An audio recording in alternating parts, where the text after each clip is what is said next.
দশনা সালার tank দশনা চল না বেড়া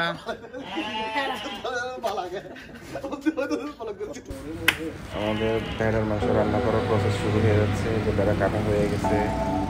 কাটার পরে এই যে মশলাগুলো রেডি করা হবে, এই যে পেঁয়াজ, তারপরে এই যে সব কিছু আনুষঙ্গিক সব কিছু আজকে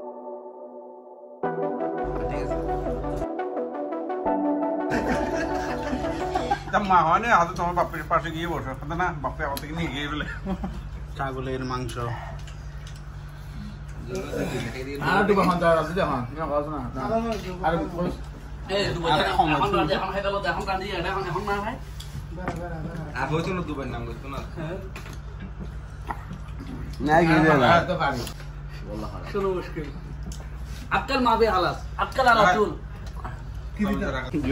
মাশাআল্লাহ 132 জন হাত জোয়াল ভাই একজন 100 জন হাত